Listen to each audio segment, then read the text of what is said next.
Yeah, what's good? This your man right here again, Kurt Nice, Shadesradio.com. You see what it is, man. Um, I just wanted to get back into something real quick, man, because this seemed like a real teachable moment, as Barack Obama would say. All right, so I didn't want to let this go to waste, and I want to take this opportunity to speak on a few things so that we could, just clear the record and have a good dialogue here, maybe even from one generation to the other. All right. So I mean, there was a question that came up about, the fact that I had said that, these cats weren't really legends. You know what I'm saying? Like, E Ness and Iron Solomon, to me, they didn't fully represent what people would call a legend.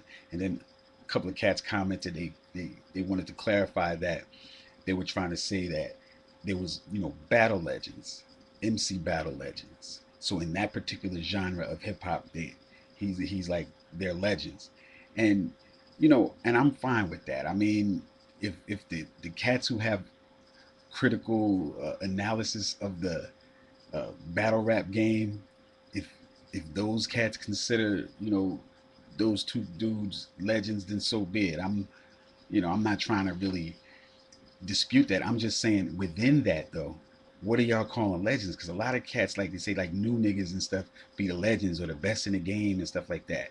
And even if you've been battling for like 5 or 10 years, well, you consider them dudes legends, but were there legends before that? Like, are y'all acknowledging other cats above them that came before them?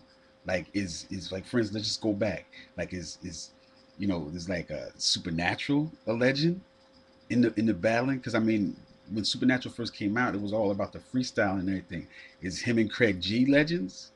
Like, do y'all know who they are? You know what I'm saying? Or would you call them legendary? Or even like, people were saying that like, what about going through the the different leagues, the Ultimate Rap League, and Grind Time, and the different battle leagues. Like, if you represented in all of those, then that makes you legendary and stuff. Well, what about the cats that necessarily didn't go in all of those things? They didn't battle. Are they still considered legends though? Like Cannabis, for instance. I don't know if that he's got on all of these new things, but none of these cats out here battling would have at that time probably, when Cannabis took on LL, even do anything on that level. You know what I'm saying? Like, most cats might even be scared today to do some shit like that.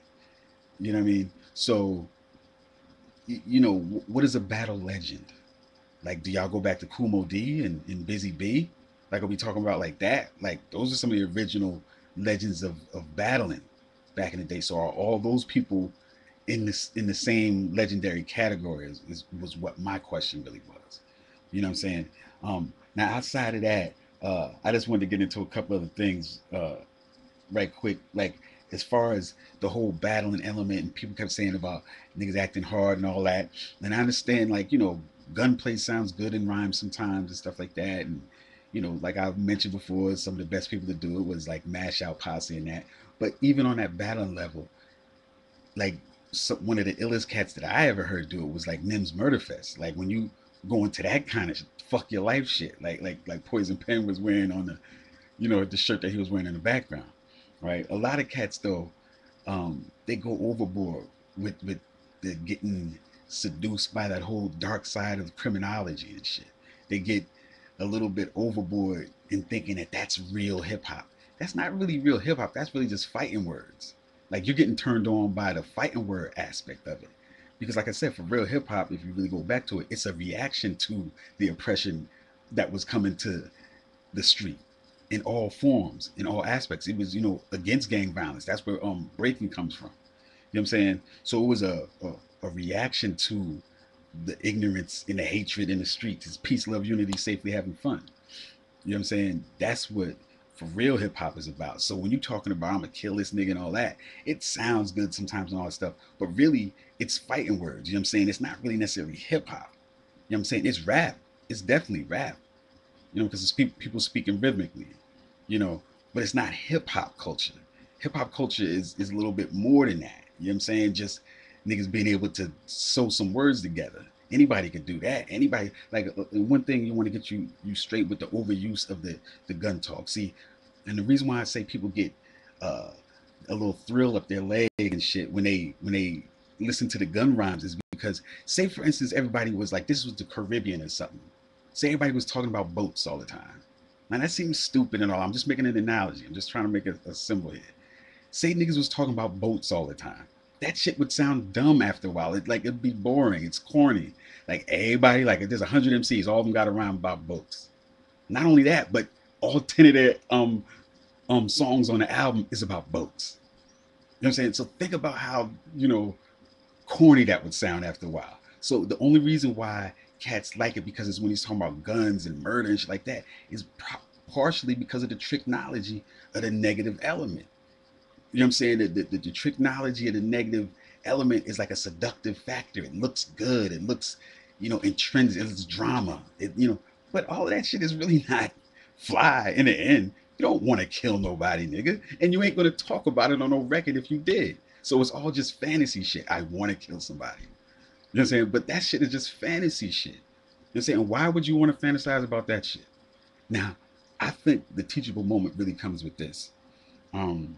This is just a good symbol of what has happened to hip hop.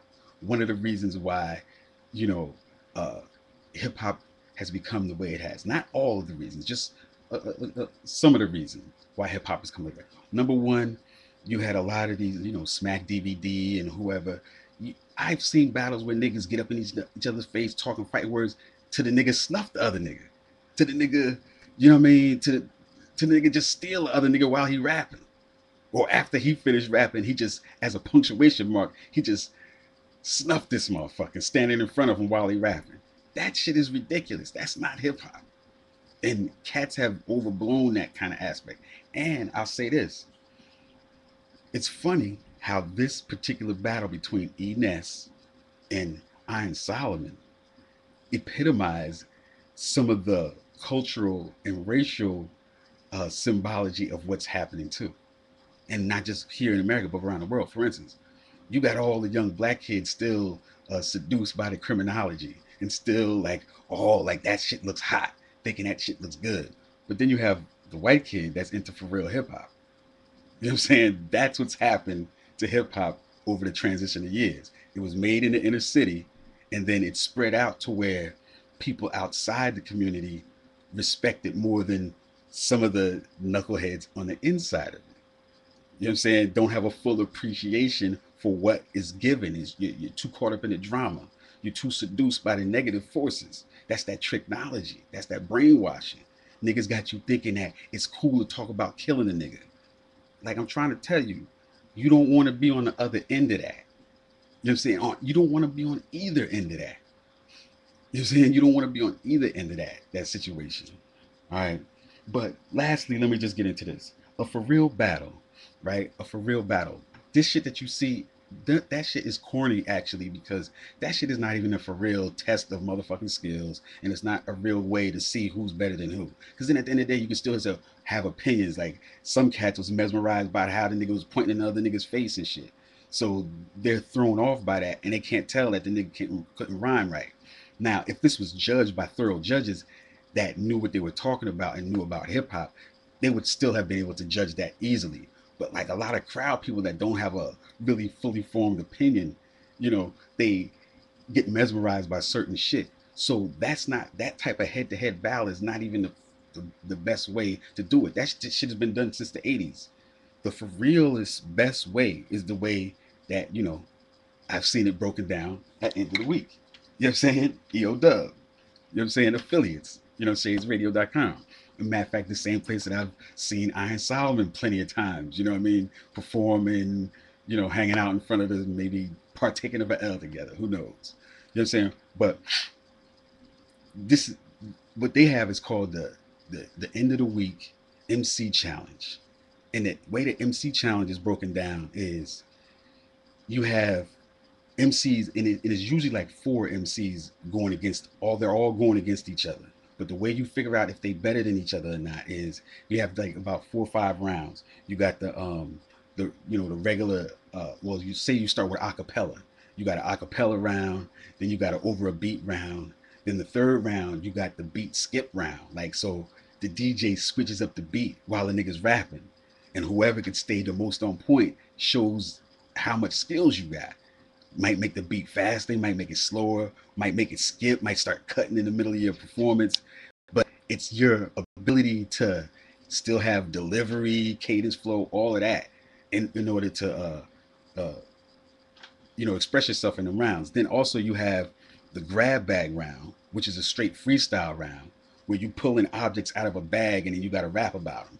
You got to skill some words together about them. And you might not be good at freestyling, but there's 4 of the rounds though. You know what I'm saying? Because then at the end you have like the head-to-head round, which is usually like starts out as like 2 teams of 2 people, and then it's usually like a 8 bars, 4 bars type of thing where you got to know how many bars going, and they just you ramble on and on and on. That's how they do that. Like they let you they measure out the number of bars and they count you down so everybody has the same exact number of bars. So it's like you got to know how to count bars too.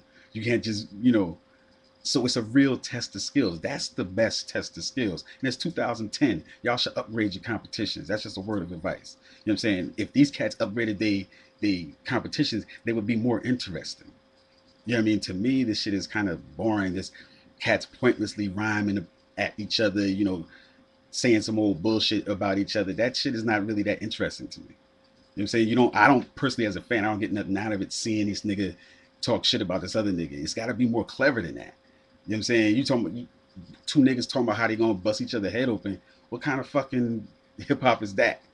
That's all I'm saying, man. So anyway, y'all get back to doing whatever you was doing. I'm your man Kurt Nice. Shadesradio.com. This is how I do it. All right. Original hip hop style music talking culture right here for you, man. That's what it is. Peace.